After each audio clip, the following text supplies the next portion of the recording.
दोस्तों शुरू करते हैं। यूवी बैरल या फिर यूवी सिस्टम हमारे आरओ सिस्टम में जरूरी है क्या, या फिर ये कंपलसरी होता है क्या, या फिर सिर्फ मैं आरओ वाटर प्यूरिफायर लगा के क्या वो पानी पीने के लिए सेफ नहीं है क्या। बहुत से लोग ये कंफ्यूज रहते कि आरओ में यूवी लगाना जरूरी होता है या नहीं, और इसका यूज क्या होता है, कि कंपलसरी है या नहीं, या सिर्फ मैं आरओ प्लस यूएफ लगाऊं या आरओ प्लस यूवी लगाऊं, या फिर मैं आरओ के बाद में सीधा मेरा मिनरल कार्ट्रिज लगाऊं, या क्या करूं। तो दोस्तों मैं आपको आज ये बताना चाहता हूं कि आरओ मेम्ब्रेन जो होती है वो हमारी 99% तक जो है, जो अगर उसको सस्टेनेबल एनवायरनमेंट मिला, मतलब अगर उसको रिक्वायर्ड प्रेशर मिला, अगर उसको रिक्वायर्ड उसका जो सॉफ्टनेस होगा पानी का वो मिला, फॉर एग्जांपल उसको अगर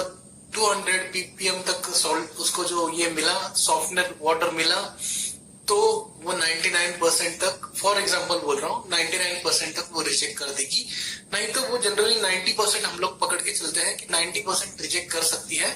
91 कुछ करते हैं, कुछ 95% रिजेक्ट करते हैं।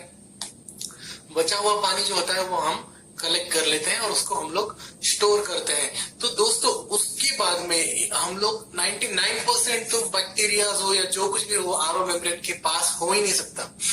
लेकिन कभी कभी क्या होता है कि जनरल पर्पस में ऐसा होता है कि जो पानी हमारा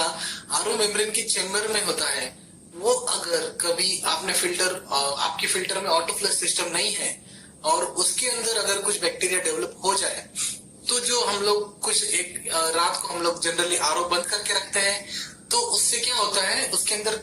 कभी कभी बैक्टीरिया जनरेट हो सकते हैं, तो वो कभी कभी आरओ मेम्ब्रेन के अंदर घुस सकते हैं जो आपके प्रोडक्ट वाटर में भी आ सकते हैं।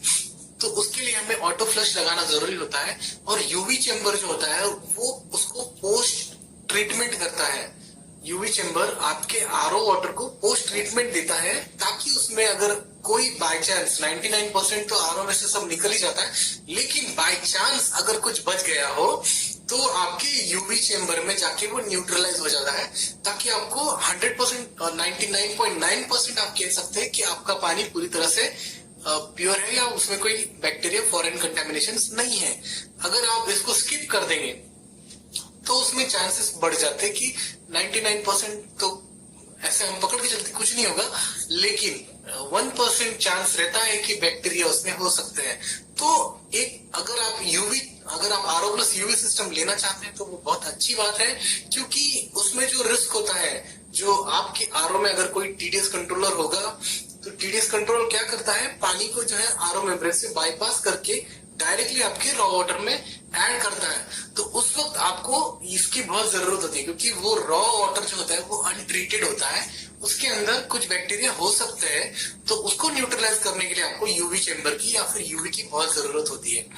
तो ये यूवी मैं तो मस्ट सबको रिकमेंड करता हूँ कि आप लीजिए और यूज कीजिए। यूवी बहुत जरूरी है ताकि आपको पानी में से कोई कंटेमिनेशन, जो बैक्टीरिया जो होते हैं वो ना हो, क्योंकि इसके अंदर जो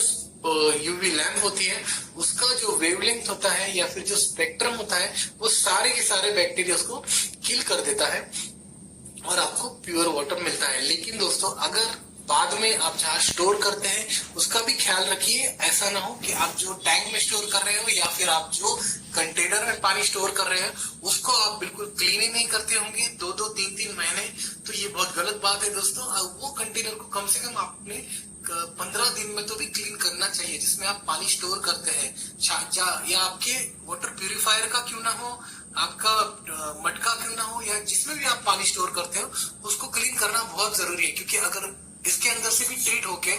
उसके अंदर कोई बैक्टीरियल का इन्फेक्शन होगा तो वापस वो बैक्टीरिया एक्टिवेट हो सकते हैं। तो जनरल दोस्तों ये चीजों का ध्यान रखना बहुत जरूरी है।